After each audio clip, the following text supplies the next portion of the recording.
So we were talking about excuses. Excuses just not important enough to you.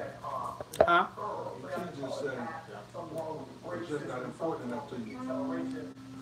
No, I'm talking about in life, like the excuses that we make to get ourselves off the hook from the things that we wanted to accomplish. You know? Yeah, and I might have jumped to a conclusion. I thought he came in saying mentorship is overrated. Because I thought he was saying like, you don't need more mentorship, you need more That's like saying execution. discipleship is overrated. Yeah, no, he didn't say that. So I might have just jumped to that. I think you should. I think you see Sharp though, bro. I couldn't listen to him every day. I could, man. I could, man. He got the juice, man. We're talking about excuses though. We're not talking about can we listen to ET. All right, so what's the conversation on excuses? So the conversation Tools of being competent. how do we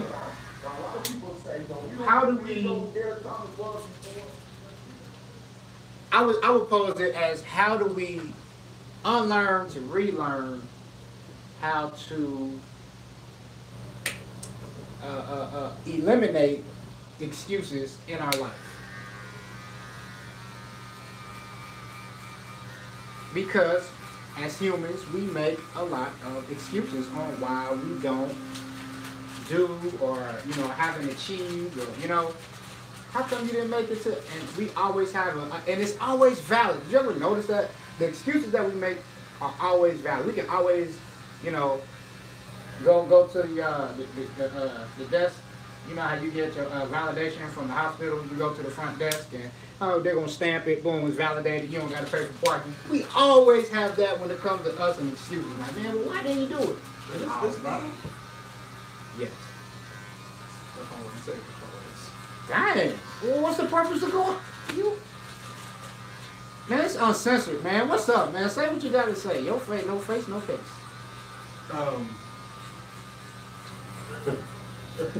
Mike, what you think? I think that Mike's more centered than me, so I'm like. But it's I'm over uncensored. with Like Mike's this spirit, is, so I'm like, you know how they got the Breakfast Club? It's like the Preachers Club. You can say what you want. Go ahead. I was just gonna say like I can appreciate the hard line to say no excuses, That's why I said it's my first. right? I said you're centered. But I think you gotta so you gotta look at the person offering the excuse and what the excuse is. If you just lead them with to say, hey, any excuse is a bad excuse, and then they start feeling bad about themselves, and then you just stop setting goals because you don't understand what led to the excuse. So I think you got to peel that away and say, all right, there are reasons why things get delayed, and how do we prioritize the goal and the objective so that these reasons don't become excuses, just things that we have to work around because what we're trying to get to is just that important, right? And so the example Dan used earlier was this bass, right? Like, said he's gonna learn how to play the bass, put the bass in the closet, said he's gonna, in his downtime, he's gonna pick up the bass. And then what was your excuse for not doing it, Dan? It was becoming like hard for me, and I understand that. I understand, it wasn't gonna be easy, but it didn't keep my my interest. So I'm like, you know what? Next. So the motivation is the issue, not the excuse. If your why was strong enough, then the obstacle to the excuse would be irrelevant. You're absolutely correct. But I still made a valid excuse on why. You know what? I'm just gonna stop. I'm gonna stop right here. But I don't believe when you bought the bass, your vision for playing the bass made your heart smile. And maybe that's it. I don't think it was a purpose-driven decision from the get-go. Mm-hmm. So now you're applying pressure on yourself because you had a desire to do something because you probably see some other guys doing it and you want to do it that way, which you didn't need to put on yourself anyway. And that's what I was saying. Like, so sometimes you got to cut bait and say, you know what? Never mind. Let me sell this bass. It was a cool idea, but that's not the idea. Time is of the essence, right? It's a limited resource. Mm-hmm. And the things that we've set as goals that we want to dedicate ourselves to, mm-hmm. those things have to be critical and purpose-driven. And that leaves less time for the other things that are just opportunistic and sound cool. Like, And so I think it's cool to go down the route and say, you know what? I'm going to close, I'm going to slam that door. Bam. The bass, I'm going to sell the bass. It's the reason why I got rid of the drums in the first place. I was like, it sounds good, but right now, this season of my life does not sound better than me finishing this book.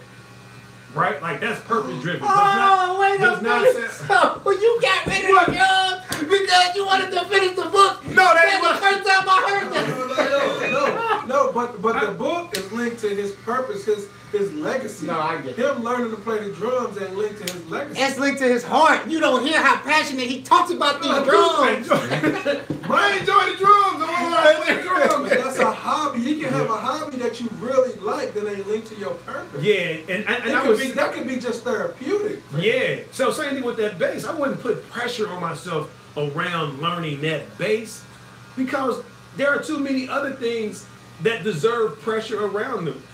You gotta have some things that are just, distractions of your mind. I think there's a healthy amount of that, but you put pressure on yourself to binge watch, Breaking Bad by the end of the month and you 2 episodes short, and like I set a goal and I didn't do it. What's my excuse for it? It's like, was the goal even worth setting in the first place? Mm-hmm. Right? And so I think for certain things, this idea of if an excuse gets in the way, maybe the goal itself was the problem, not the excuse. The reason... Go ahead. No, you go ahead, sir. The reason why we bring this bass thing up was I said I once again I want to unlearn to relearn. I took it as me not completing that what I said I was going to do with the bass. It seeped into my life with other things that I said it's simple things like I'll have my honey-do list, I'll have half of that done. But since I already had that motion of, I'll do it later. I'll push it off. No, it's time. I'll find something else to do with my time. Just like how I did with the bass. My thing is, let's say I push myself in the things that I failed at first, or the things that I stopped doing, and I start making a checklist and start completing it. I think that would transition more into my life as a husband. But you're talking about a father. Lag measures more than you talking about lead measures, man. But that's what I'm saying. That makes sense, Mike. But guess what? It can transition over into your lead measures. The lag. The lead measures turn the lag measures into reality.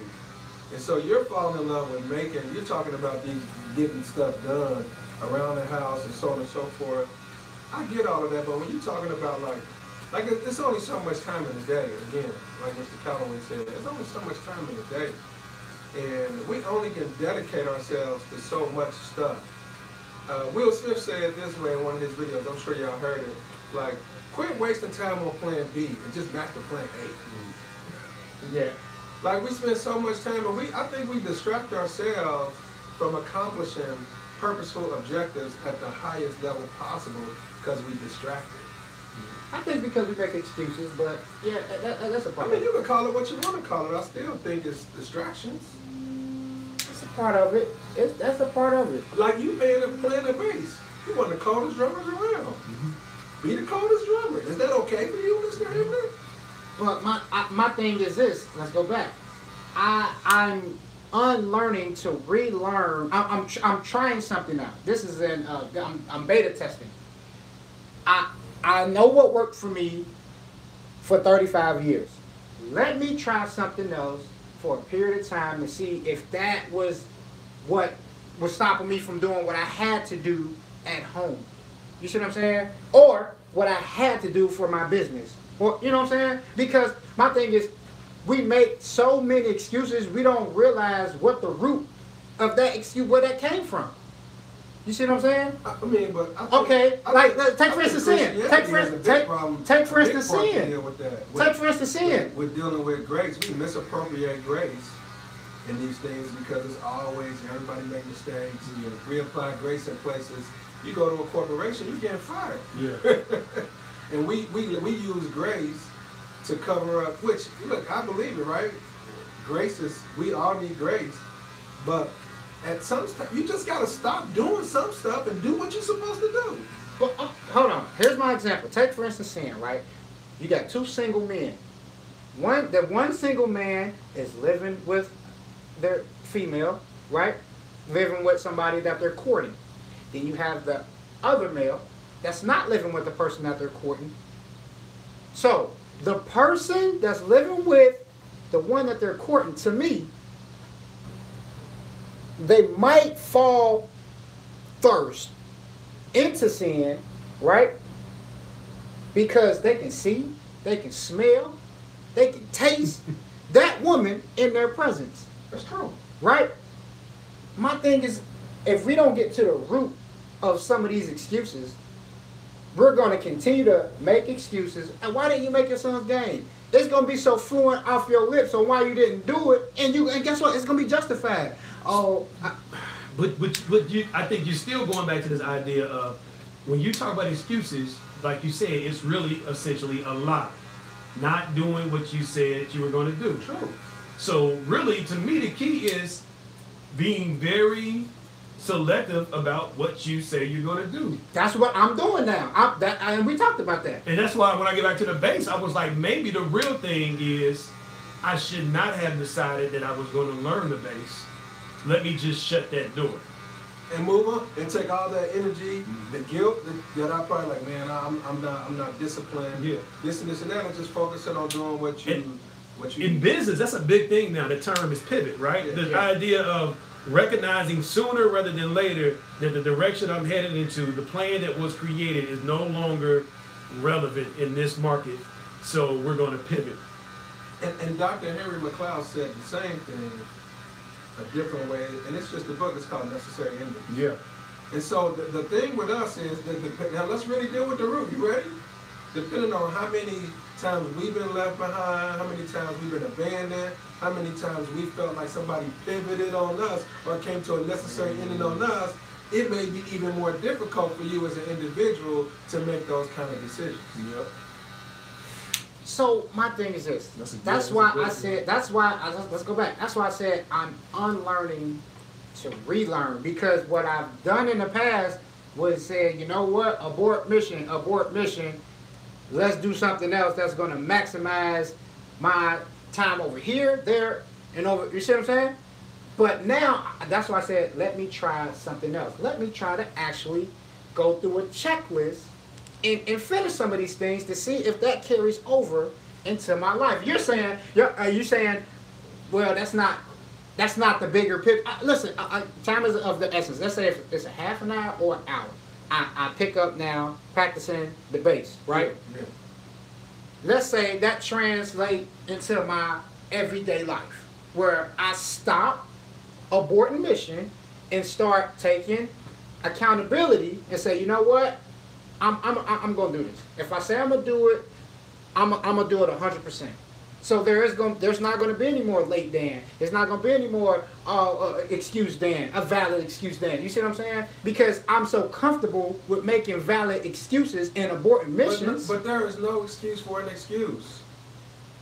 Like, it don't matter what your I'm excuse with you. is. Yeah, Nobody there cares is no about excuse. why you couldn't do it, why you late. Only thing they know is it didn't happen or you didn't show up on time. Mm-hmm. Nobody cares about that. Now, we might receive you and still, allow you in if you late, or, not judge you harshly if you late, or you didn't do what you said you were going to do. But at the end of the day, that's what I'm saying. Grace is supposed to liberate you from the guilt and the shame and empower you to move forward. We're using grace from the context to just cover our poor choices and then applying grace to that. But you keep choosing to do that. So I'm talking about grace is a liberation.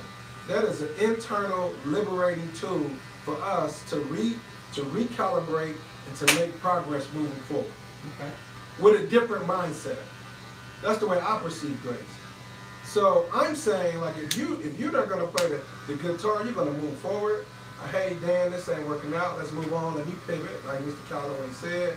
I'm gonna put this mug out on eBay or on Amazon or whatever I need to do, and then I'm gonna take that chunk of time that I was even using to think about that and apply that towards, my family, my business, whatever else I need to do that I can get more time to. My thing is, I think the narrative changes when you say that, because I still didn't address the fact that I abandoned something. I'm trying to get away from abandoning things Oh, that's so good though, Mike. I mean, I see your eyes lighting up. Go ahead. Do it. I just don't think that's a bad decision to abandon something. I think that's biblical. But why is the word abandoning it so important to you? I think that's the bigger question. The word excuse is important to me. That's what's important. But you feel like you don't want to abandon this certain thing, though. Why is that a big deal to you? Like because my thing is, I want to see what I'm beta testing. I want to see what happens to my mind, to my mental, if I transition into actually completing the things that I have on this list in life. Okay, let's stop saying the base. We all have had some type of revelation, right? To say, I'm going to work out, I'm going to do this diet, but guess what? And it's always a 30-day, it's a 2-week thing, or it's a 60-day thing, but guess what? When you get in the thick of it, our mind, muscle memory, right, goes back to an excuse that we made that we're not even thinking about, that we made on why you couldn't do this, and it seeps in and say, you know what? You tried it. You put forth a good effort. I don't think everybody think like that though. I think that's some. How many 30-day diet challenges, fitness challenges have you completed and you successfully completed, and you said, you know what, I stuck to it, or did we make an excuse on why we abandoned it, or I felt lightheaded, or that's all I'm saying. It could be as simple as I want to drink a gallon of water a day for 30 days. And then at the end of the 30th day, so how did you do? Did you, oh man, it got rough. So all right, so if your focus is on excuses, then I think you need to sort your excuses into 2 different categories. Okay. Feeling-based excuses, okay, and fact-based excuses. Okay. Right? Because I think one's more of the fact of the matter is that something else that came up was more urgent and important due to the safety of my family or the viability of my career. That's a fact. And so because of that fact, maybe this didn't happen that day. The feeling of, man, I just got too tired, or I just didn't, those excuses have to be eliminated. The fact-based excuses have to be like considered and taken into consideration and have to be built into whatever it is you're trying to accomplish, right? I agree with Mike, Mr. Calloway, and Mr. Hamner. And I believe that in those considerations, you got to be able to let yourself off the hook so you can continue to make progress. So, I mean, I've been really busy lately, and I haven't been able to work out. But Dan, like, we've been working out, and so he's been talking to me about excuses as well. But the difference is I ain't beating myself up about it. You know what I mean? I'm like, okay, like I don't have my bag. I got a lot of things going on. I don't think that's an excuse. I just said I didn't do it. I don't have no excuse for it or nothing. I'm thinking about my health every day. I'm thinking about what I'm eating. I'm waiting to go home instead of eating out to, eating at home. But I ain't beating myself up psychologically, emotionally, spiritually, because I forgot I didn't bring my gym bag this week. You know what I mean? But I'm not doing it. And I choose not to make excuses. I just choose to, take responsibility and ownership of the facts that in the last week and a half, exercise hasn't been that important to me. It's been moved to another place on my personal agenda. Okay, so let's give another reference. Let's say sports. It's a reason why Kobe Bryant was Kobe Bryant, because of his work ethic. But it's hold on, wait. There's only so many NBA players who would stay after the basketball game to still shoot around because of the shots that they missed, and they won the game. So if he missed those same shots and they lost the game, how much longer do you think he would have stayed? And he's the only one out there. His mentality, he's the only one out there. The teammates, they're cheering. But then you got to understand that there's two types of people. You got anomalies, which Kobe was an anomaly from the time He was a blip on the radar. Okay. He's a once-in-a-lifetime player. Michael Jordan was an anomaly. Shaq is an anomaly. Will Chamberlain is an anomaly. What made them anomalies? Was it their work ethic or their mentality? I mean, it's... Do you believe you can have that work ethic and not be an anomaly? Okay. I'm asking questions. There's a 5% for a reason. Everybody, internal hardwiring is completely different. Yeah, and that's what I was going to ask. Do you think you can actually develop or teach that level of like discipline, drive, and idolatry? I mean, Can you like? I think you can teach it to a certain degree. 20, some get 40, some get 80. You're right. Nevertheless, right, everybody give everything they can. Yeah. That's scripture, one-on-one. Yep. So, you know, my job, so I'm talking strengths-based leadership. Mm-hmm. So my job is to recognize the capacity of the people I'm leading and put them in a position to maximize their strengths and coach them up to bridge the gap between where they at and where they need to be as high as we can. But if we set, once again, if we set our expectations higher than what our real expectations are, if we set them higher at the highest level, right? You might fall at where you really want to be because you set your expectations higher. Like my thing is this: we 3 young black men, right? If you don't encourage this guy, and this guy don't encourage this guy, and then this guy don't encourage this guy, and we all don't hold each other accountable, and we all let each other off the hook with excuses, then guess what? That book, he might have never finished that book. You might have never finished your book. I might have never finished my book. But you gotta, let's put it in context. I'm glad you went there, all right? I never once told you or said anything like you were undisciplined while your book wasn't done, did I? Nope. Mike, did I ever call you out on your book? No. Only thing I kept doing is performing in that area in my personal life at a very high level, and y'all like, I know it can be done. Let me focus in. Y'all came to the conclusion on your own, what do I need to eliminate for me to focus on this? You know what I'm saying? Mm-hmm. So You gave us the blueprint. but that's just a small, but y'all still made the decision. Like I didn't apply one bit of pressure, just like Mike got areas that he haven't said nothing to me about, but I look at him like, man, like I need to, eliminate some stuff to make room in that area. The same thing with you. So I think the fact that we all co-labor with our families together and we see each other doing X and Y and Z, achieving in these areas, and we all are living epistles to each other. We all read each other's books. And then we taking a little bit from here and there. I think that's the power, in the encouragement and all those other areas. I mean, I don't know. I know for me, what I've learned, and this, I may be wrong. I mean, Go ahead. You finish your thought. I've learned to just meet people where they are and just stay in proximity with them, so they can still see the blueprint, as you call it, and then when they're ready, it's here. Les Brown said it this way. He said, if I see somebody down in the pit, I ain't gonna jump down in the pit with you. I'm gonna go tie a rope to a tree, throw the rope down in the pit, so when you get tired of being in the pit, you can pull yourself up, and I'm gonna leave you breadcrumbs, because I gotta keep making progress.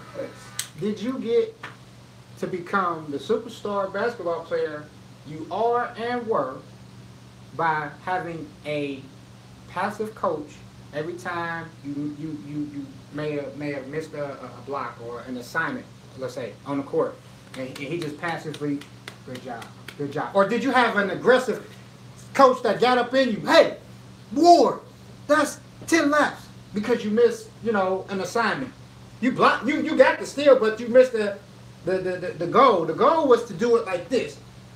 The outcome was the same, but the goal was to do it like this. Yo, Ward, I need 10 laps. Right? But look what that made you. Look what repetitions made you.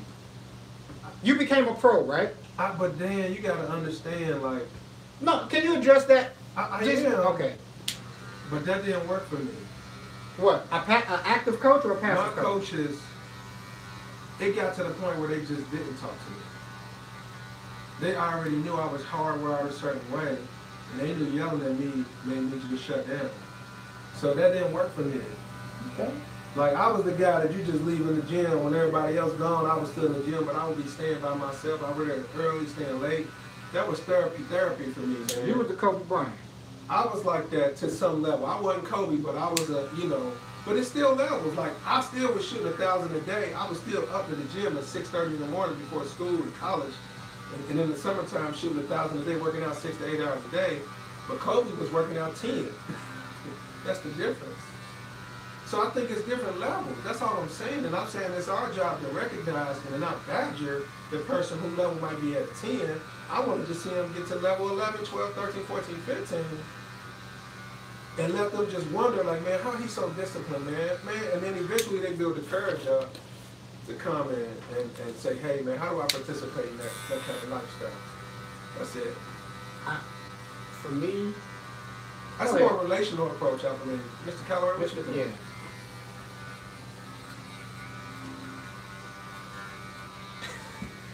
I mean, if we're still in this conversation about not allowing people to make excuses, Mhm.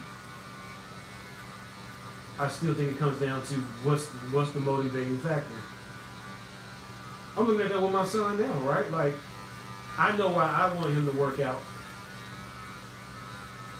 be self-motivated, to choose not to play video games and to go and practice, his dribbling with his soccer ball or shooting it. Like, I know that, and I can coach him and hold him accountable, and it still won't matter as much as what's important to him. Like, at the end of the day, that will ultimately, Kobe isn't as great as he is because his dad wanted him to be that great. His dad had the reputation of anything being the opposite. Somebody naturally talented, never really took the game serious, right? So where did Kobe develop that mentality? Like, after reading his book, I don't know, being isolated in a place where other people may not look like you, watching your dad's trials, his mom, side of the family, always having there's so much that goes into creating this person that we see, and then we say, man, he just worked harder than everybody else. It's bigger than that. He was motivated to work really hard, and that is what we had to tap into. What's the motivation? Yeah, what was his internal driving force? Yeah. Why? His why, and I believe that, but I believe he always wanted to be one of the greatest players that ever played the game. I think he never lost sight. He never allowed that idea to get out of his head. Yeah. But why was that? What did that symbolize to him? You know what? Because what I'm recognizing is, as much as my son loves sports, it won't define him. Not at all.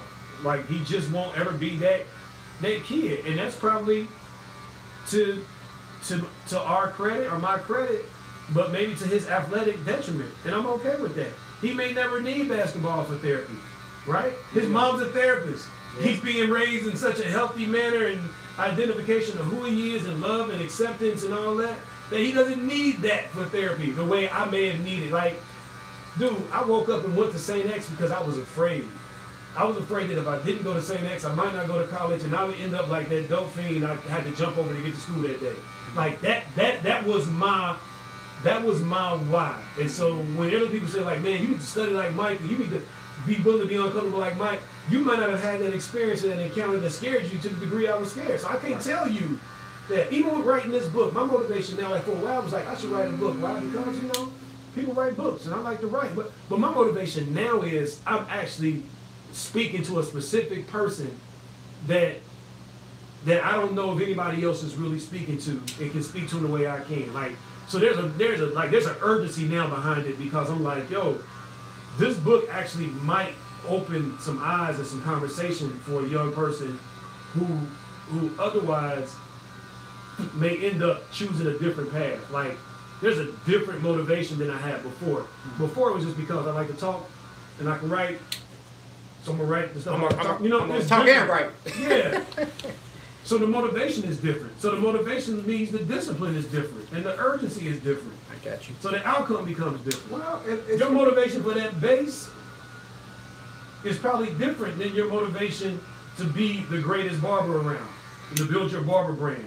So the fact that you may choose that thing over the base makes sense. and you've already pivoted, right? You pivoted hardcore. You was in business with Legal Shield, and what did you do? You pivoted. You was like, you know what? This ain't what I can spend my time doing, so I'm gonna do something else. And you probably wouldn't be as great a barber if you would have kept that door cracked. I'm gonna do Legal Shield a little bit, I'm gonna keep doing that. You had to say, I'm making a decision to no longer pursue this objective. And I pivoted when I quit my job at Job Corps, right? I ain't quit, I graduated. That's what I said, right? But the same thing, right? And so would I ever would have grown my business to what it is today if I was still trying to work and meet their demands and then still. When your job gets in the way of your pursuit of purpose and self-fulfillment, it's time to pivot. It's time to pivot. When anything gets in the way. Mhm. So for a season, it could be the job that you love, and then you have a deeper revelation of who you are, what you're called to. Now it's in the way. Now it's in the way. That's my challenge right now. It's like, I love it, but if I feel a deeper call and revelation, then what I love and what's providing is really just an excuse. And it's a good, healthy, like you said, valid, stamped excuse. But you gotta keep, but like when I was going through that decision-making process, like I did little things, like I take the time sheet to my dashboard. So I could be reminded that I'm a grown man and I gotta ask somebody else to take the one thing God gave me for free, which is time. I gotta ask somebody else to take, even if my kid's sick. Yeah. Like I started putting little reminders up around me every day. When I first started my first book, I just said, hey, I'm just gonna write for 30 minutes a day. And then sometimes it would be an hour and a half. I mean, it just comes, like Mike said with his son. Like the accountability for lack of discipline a lot of times is the experience that people have when they have an opportunity and they can't, and the door gets closed in their face because they weren't prepared. So I believe that's probably one of the greatest motivations or inspirations that we can allow a person to have is defeat and failure than us telling somebody and being that hard coach. You know what I mean? Because then it drives to, all right, now I'm forced to deal with the reality of, man, I ain't good enough. I'm unprepared. Not somebody yelling at me. And do I want to do this kind of work? So the 3 intrinsic motivating factors to overcome excuses. Future, fear, or failure. Future, your vision is so strong that that's motivating you. Fear of failing or failing. Actually bumping into failure. I mean, but in scriptures, in Proverbs 29:18, it says, where there is no vision, what? That's what I brought that scripture up earlier. People perish, right? But then if you look at another translation, it says, where there is no prophetic vision, people cast off restraint. So it's scientifically impossible to have discipline when you don't have the justification of the pain of the process. And that vision is the justification, like you said, Mike. Your reason for writing this book now, you're looking into the generations that you'll be able to impact by writing this book. So now, the disciplines, it was easy for you to grab a hold of those disciplines. And I just have to keep reminding myself. And you got to keep reminding yourself, you got to keep reminders of everywhere. And then you got to keep people around you who going to remind you of that. Real quick though, y'all see I joined the bear gang in the last week. I see it, you know what I'm saying? Don't touch that, you know what I'm saying? Well, growing in, nice and full. And Mike, where were you at though? Welcome back. You were just where? Italy. Italy, yeah. Rome. You inspire me. Word? Yeah, I'm working on that. Yeah, man. It was If you definitely- work hard and don't make any excuses, you too. You can choose to. You could have been to Italy and back a couple times. Brought back some he pieces can of go right everybody. now. Yeah. He can go right now and come right back. Yep. But Norwegian is inexpensive, and don't plan the trip. Buy the tickets. Once you spend the money, the fear of wasting your money will motivate you. And if the vision ain't strong enough, that fear of wasting your money, that'll be what keeps you on track. Now all this talking, we ain't interrupting, you know, your plan to be the greatest barber around though, Dan, right? My haircut is gonna be extra fresh. It's been 2 weeks. There's a lot for you to work with up there. I'm saying, you know what I mean? You know, sometimes a week is like, man, ain't nothing to grow back, but man, you got all kinds of stuff. And then I brought my own trimmers and they exploded. Exploded? Man, the currents coming through the walls in Europe are different. It's crazy. I didn't know that. So I plugged them things in, man. They start smoking and so I had to have an adapter. Yeah, you know, you played overseas. So you know, yeah, it's a different plug. I was like, what's this? It's more power. Yeah.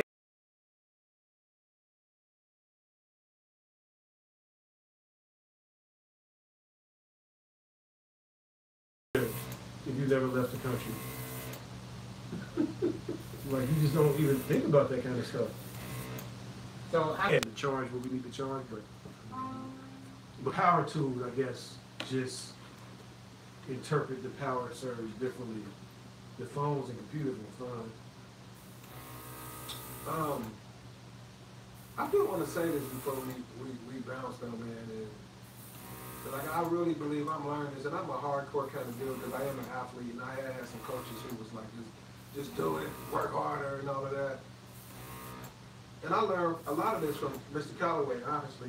I think we need to learn how to nurture each other more because I don't think we take into consideration the life trauma that people may be fighting through to get to that level of discipline. I don't think nobody wakes up and say, I don't want to be disciplined today. That's what I started off telling them. Is like, yo, if you just draw that hard line and stop making excuses, you shut down the opportunity to really get to the heart of the matter with that person. And that's where I think mentorship is important, and that opportunity to, you know, and in your mind, you know it's excuses. And that's what my wife does, and that's the beauty of what she does, is like, me, I don't have the patience or grace. I'm more like Dan. But she knows that if this person is taking an opportunity to open up, the last thing I want to do is shut that back down. So I gotta let them unfold and unpack this so that we can realize together what I already know.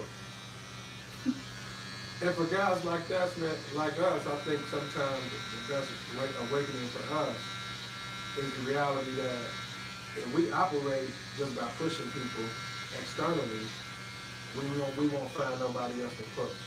And my thing is this, I'm not saying push a person to do what you think they want, or, you know, I'm trying to motivate people and push people to do what they already said they were going to do. But just because somebody say that they're going to do something don't mean they mean it. Don't say it. Yeah, we agree, right? I totally agree, right? Don't tell me. But most people say what you think what they think you want to hear. You don't get to the heart of the matter like that, man. Well, my thing is, it's like, I get it. I do get it. Everybody don't mean what they say at the time they say it.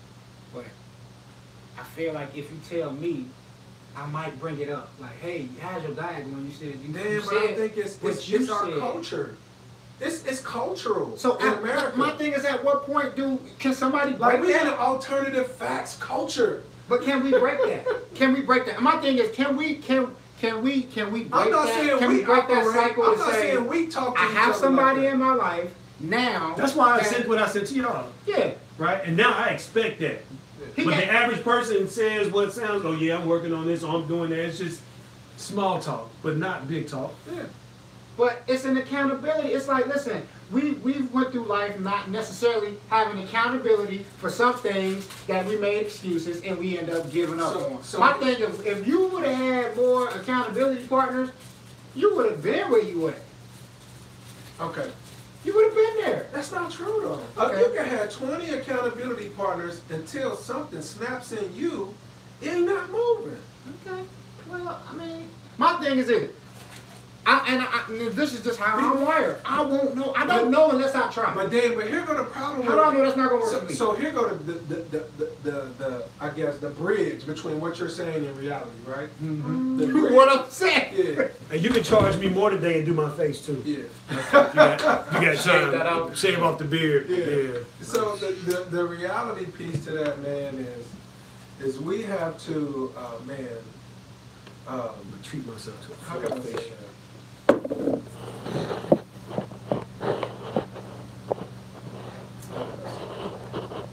Say it how you want to say it. You don't sugarcoat it for me, boss. Nah. Okay.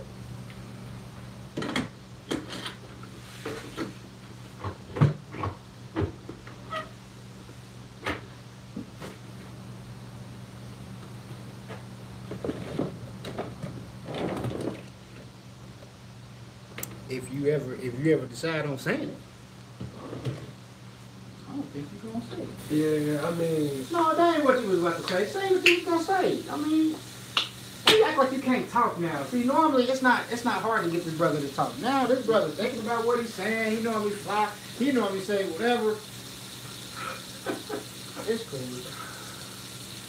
So okay, you don't want to say it. So what would be the moral of the talk of no excuses? What would be the moral? Let's break it down.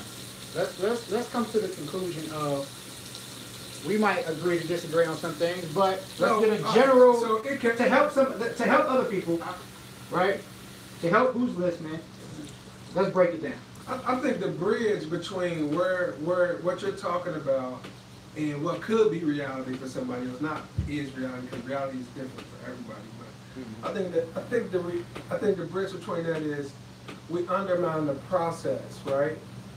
The process of shifting gears and being able to work through all of that is what I'm talking about. Like when I was working at Job Corps, you know, the process of me starting out as a teacher at Job Corps, and then me coming into HR when I'm hired, saying to HR like, hey, I'm gonna work here until my purpose and my work here collide.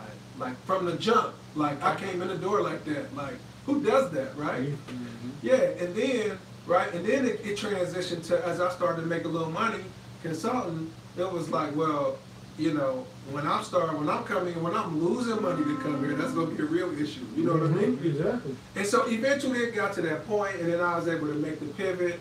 But everything I learned in between, like I worked there for 9 years, so even from the beginning, I knew like this is good work, and I'm helping people and it's useful, but this ain't it's a part of my calling, but it's not my whole calling.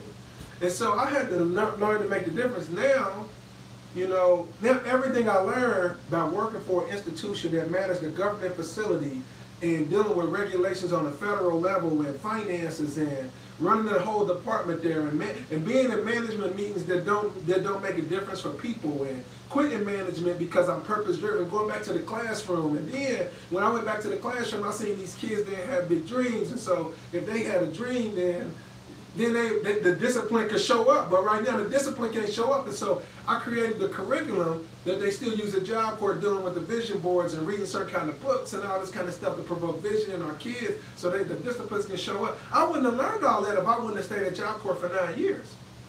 I understand. Yeah, so that's what I'm talking about. I'm talking about all the 101 ways on how not to fail before I got to the place. You know, on how to fail, I mean, before I was able to transition. Okay, and I totally agree. I get that. Because you got to be able to, God wants you to be able to stay in position when you get there. He don't want you to be a one-hit wonder. And so you need all those experiences that look like to somebody who don't know the end result of you, that look like, oh, they ain't disciplined, oh, they ain't working hard. No, they might just be contemplating on one little speck that you ain't paying attention to at the moment. Okay, so my thing is this. And I hear everything you're saying. I'm not denouncing anything. How do you transition what you learned from Job Corps into you getting your own business? How does that become a 360 in your life where you can apply that to everything? to losing weight, to making more money, to spending family time, to I'm back, right back to working, right back to. How do you incorporate what you learn? I don't think it's a silver bullet for it, man. I think it's seasons in life. I believe our focus shifts. Sometimes we get distracted. Sometimes we need to be distracted. Sometimes I need to go home and do something stupid like play Call of Duty, even though I know I should be in there working on another book. But just like check out like 3 days a week. Sometimes I need to go beat you in racquetball just to feel good about myself. Well, no, this is the thing. This is what I'm saying, Mr. Mike. This is what I'm saying. So he has the formula for a successful business because he was at Job Corps for 9 years and he sat back and he watched and he learned, right? He has the formula for once you discover the dream, how to work. I'm learning how to build a successful business. So you have that, right? You have that. You have that knowledge. You have that knowledge. I do have that knowledge. You have the know-how. You have the internals, right? Yeah. You have a team. Yeah. My thing is this. I didn't have a team at first, though. I know you talking did. about now. Yeah. Okay. I'm talking about now. Okay. He has a team. He has everything built up. My thing is this. How does that transition to your life to say, you know what it took for you to do that? Let's say we want to be better with our wife, and you're thinking like, oh, we communicate, we do everything right. But let's say what it took for you back then, 9 years ago, that hard grind, you had to wake up early some days, didn't you? And you had to go to sleep late some days, didn't you? So let's say you wake up early for a whole 30 days, and you iron your wife's clothes and cook her breakfast and make her lunch. Why is he doing that? To keep that relationship. But why is he afraid? Is there fear? There's no fear. Is he divorced before? Is there a failure? It's called or is there just a vision? It's called a software update. We don't have to update. We don't have to upgrade. Come on, your phone upgrade. Don't it? But what's the motivating factor? Like, The motivating.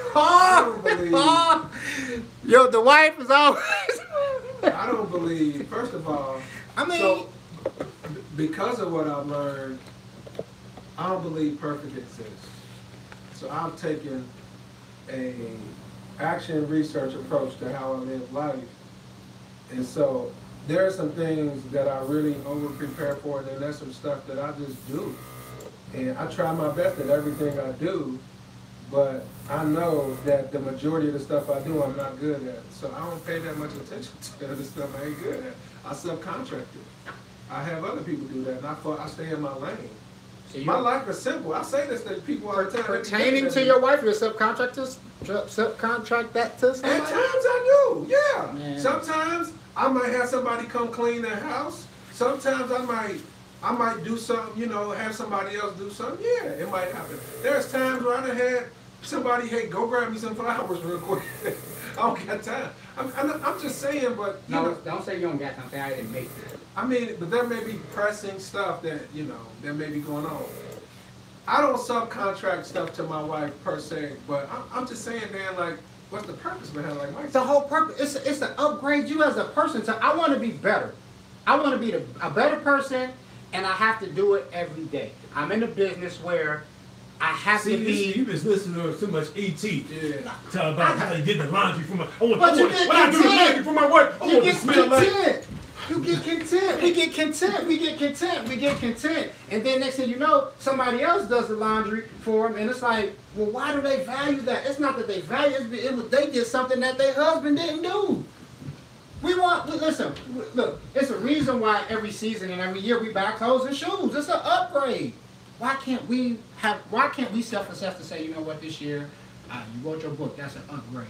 But with me writing my book, with my business being successful, I'm going to do an upgrade on this individual. So what does that consist of? I'm a train for I'm a half marathon. Something, I don't know. But my thing is, I don't want to just keep living life thinking like everything is sweet when I know there's room for improvement. I don't want to become in lack with just life. I want to improve. I want to improve on being a husband. I want to improve on being a barber. I want to improve. My thing is, he said it. I take the time to spend playing a video game. Yeah, but you was playing a video game. You could have made your wife a salad for tomorrow. You might not think nothing of it, but when husbands make their wives lunch, though, their wives go crazy over that stuff. Flat out. And we thinking, oh, well, why would you do that? Because I'm thinking in my mind, it might be some guy out there that might want to buy my wife lunch. But today, they might want to buy lunch. She gonna be like, no, my husband already made me lunch. I don't know, man. It's upgrade, man. Upgrade mentality, man. I'm just trying to upgrade. I'm trying to go to 2.0, and I'm trying to get better every day. That's the whole reason why we work out, right? So you can be stronger than the last time, right? But guess what? If I don't set a goal, if you never set a goal on you being stronger, how strong will you get? The possibilities are endless because you didn't set a goal to say, I just want to get up 225 10 times. No, my goal is just to go work out. So in 40 years, when I'm repping 405 37 times, I never had a goal. So what's next from there? I don't know. I'm just going to keep doing what I've been doing. Like, this is just That so... seems pointless. It does. You don't have a goal, right? You don't know when to celebrate the win Right. or to recalibrate because you're not meet like. The win is, I win every day. I win all I do is win no matter what. Yeah, you call it every time it's 2.0. Every day. That sounds like something he'd say. I win every day. I do. He do. He Right do. there. He said that. He said that. I win every day. He said it's not just a song for me. I win every day. This war had to go get the scripture. Now he got words. I'm not putting on my heart, bro. I'm gonna cut my beard off, dude. Yeah, it was fun right there. But Mr. Mike, you upgrading. You know what I'm saying? That when you in that office, you ain't gonna be sitting up here saying, man, you know, I just want the store. You know what I'm saying? I'm definitely trying to maximize my God-given potential. I'm trying to bring glory to Him with everything that I do and how do I do it. But let's say you maximize it every day. So you win. You win. If you maximize your God-given glory, ability, everything He gave you, if you maximize it every day, where would you be? You already know. You already know in your mind, I'm gonna be somewhere. So you're not even thinking about it because it's endless. It's infinity. I'm infinity now. I've tapped into something. But see, I don't know, man. We're humans and we're in flesh. So doubt kicks in, and then excuses kick in, and then I got this going and that. My thing is, can we try to maximize it every day? Can we try? What's gonna happen if we try? What's gonna happen if we try to read a book every day? You're gonna expand your mind, right? You're gonna get smarter. You're gonna get more intelligent, and then so my thing is, I don't know that unless I try. That's just been my pedigree. Like, Dan, you can't do that. Don't put your limitations on me. Let me try and fail and see. But then at some level, it's gotta be focused. Right? Like we I always got- be so good at so much stuff. You know what I mean? I'm just telling you, man. Like I believe you can have we're talking about having a winner's attitude, have a can-do mentality. You know what I mean?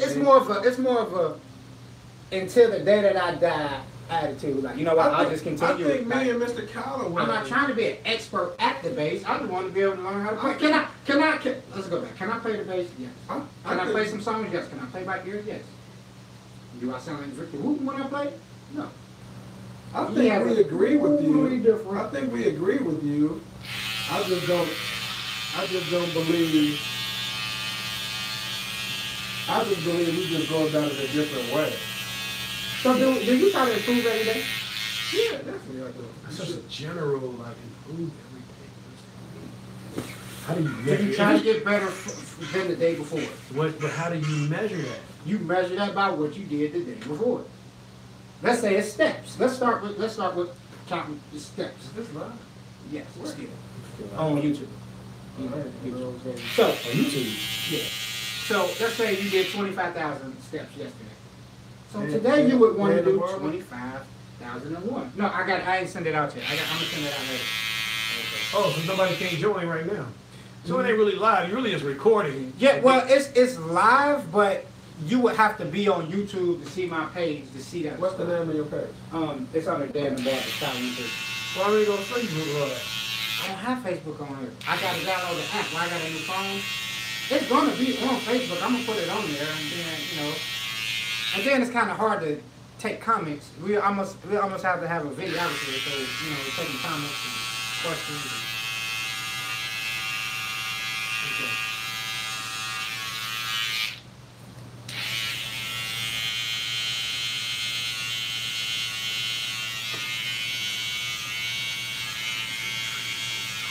Did you find it? I'm looking for it.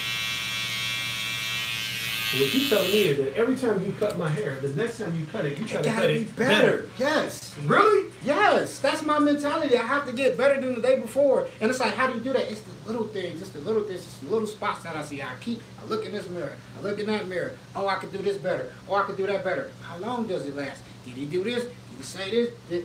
Last time I didn't do your face. This time I am doing your face. That's an improvement. I'm getting better. Man, don't stress. You don't stress yourself out, man. You gotta find. God said this joke is easy, man. I want you to find rest. Amen. I want you to find rest. I rest on the 7th. I rest on the 7th day, and you clear your mind. You can't don't seem like she rests much either. What the girls gonna do? What the girls gonna do, man? Billy gonna make y'all rest, and Billy gonna be chill. He don't be on it. And you're like, what you gotta get? Bill gonna be looking like, He does what that you now. doing? When he falls out, he just like gradually lay down, like, look at you like, then he'll start rolling like, Y'all zoning me Yeah, out. come on, bro. Yeah, put the part back in. I don't know. But for the record, I do believe everybody's disciplined, man. I think you heard me say that before. Mm-hmm. You know, I really believe that.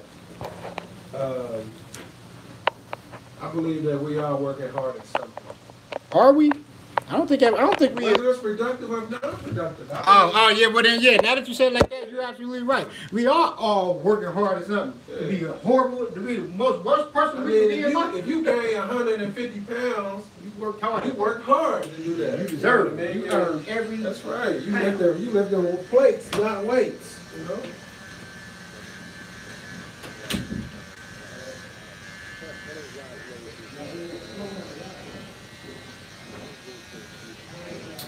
I was hesitating because the cut that you had the picture of didn't have a part, did it?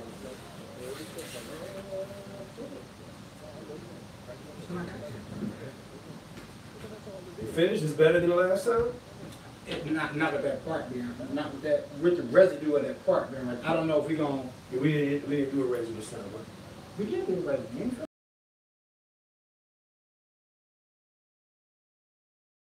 Do the razor because he throw my neck back and I'm like this the whole time. I don't know if it's gonna be better without the razor. I'm just saying. So if you don't think it needs the razor, that's fine. But if you're gonna try to improve upon it, then I was thinking we probably have to do the razor.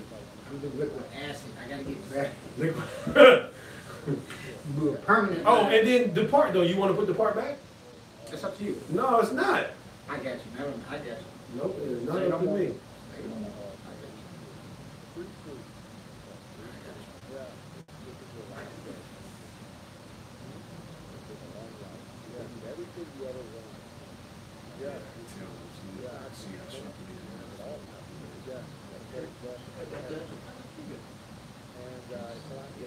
You know what? I was about to do it until you said do my whole face. I'm like, okay.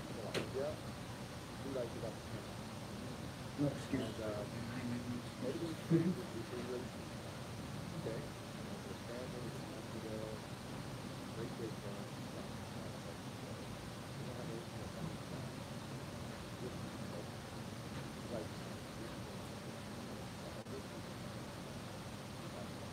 think I'm gonna get some new trimmers, sharpen them up, and stop shaving with a razor. You said what? And stop shaving with a razor. And just do what you do in my face. These bumps from on my neck. Yep. I mean, clippers can create bumps as well. That's how sharp they are. I believe. And then some things you just can't get, like, as black men, we just get razors. We just get hair bumps. But our hair is so curly and coarse, it curls inside our skin. Once we cut it, like, you know, our hair don't go straight. It just doesn't. Like some people, you know, so some stuff you just can't get around. Yeah, I gotta do, a friend of mine, he shaved you with that bevel. Which is supposed to be created. Black people have, he still gets back to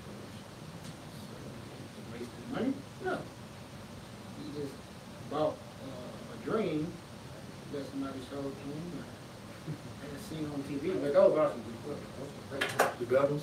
Yeah, it's great clothes. You don't use them though? Nope. Very expensive? Yeah, $200 Really? for a trimmer. But But I get it. It's a. When you The find out, dream, let me huh? know. Yeah, yeah. When you find out, let me know. There's a black-owned company out there. It is. I was reading an article about the dude. It's a black-owned company. And they really changed the game because once, like, the barber industry starts noticing, like, oh, they're actually selling units of this $200 trimmer. Other companies, would you believe it, start coming out with $200 trimmers. So, evolution. It sucks for us right But you don't need the $200. You can still stay with the Andes. now. Well, listen. Oh, $9.99. classic. Yeah, it's been doing the trick for years. And listen. Now, Andis the one came out with the Corvette. They got a Corvette. Yeah. Great. 200. And they want 200. I'm like, man, that's not but I just really need. All right, so what's your conclusion? Give us your conclusion. Mr. Ward gave it his. What's your conclusion? Fresh cut, dude.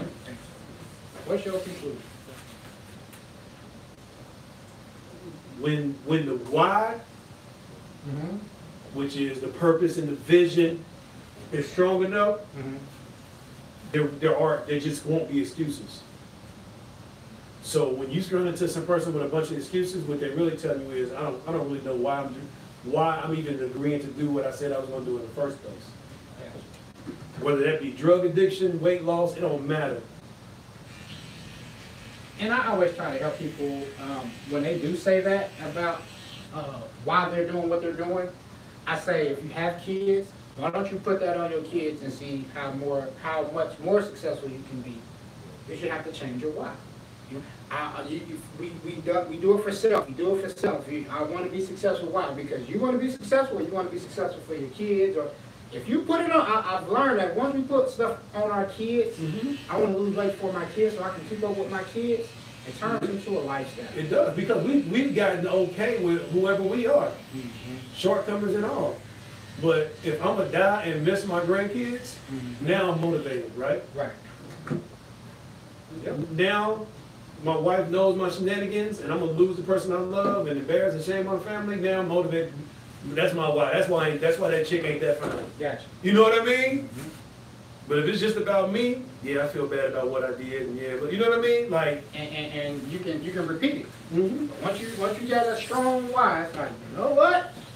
My why is gonna overtake me, doing something stupid or detrimental to my health or my family. and how do I keep that why in front of my face?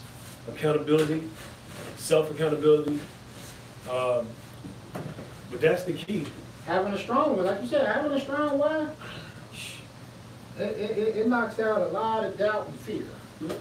And it won't matter what the excuses are. Ain't no, man, listen. There is no excuse. Like I said, once it becomes a lifestyle, it's a wrap. My thing is, I've tapped into something that I turned into a lifestyle. Now I need to transition more things in my life to become a lifestyle, if that makes sense. Like, you know what? If I can do it with working out, I can also do it with X, Y, Z. So,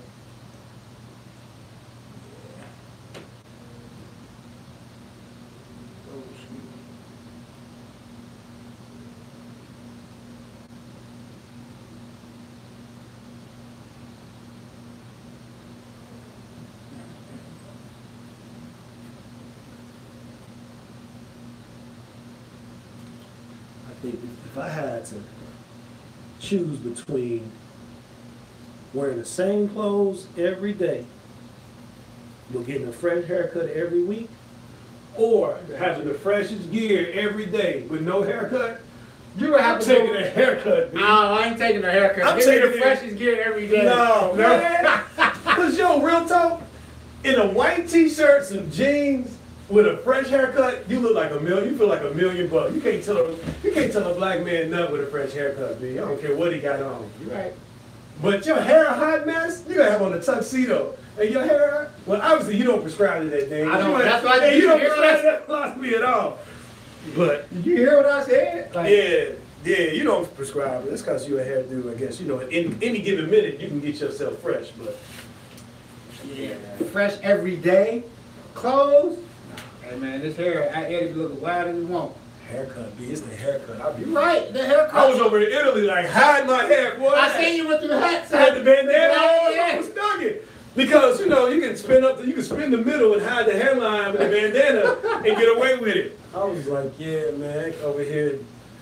But that was not of my doing. I did text you, Yeah, like, yo, bro. It got so crazy on that Saturday trying to get ready to get out of there.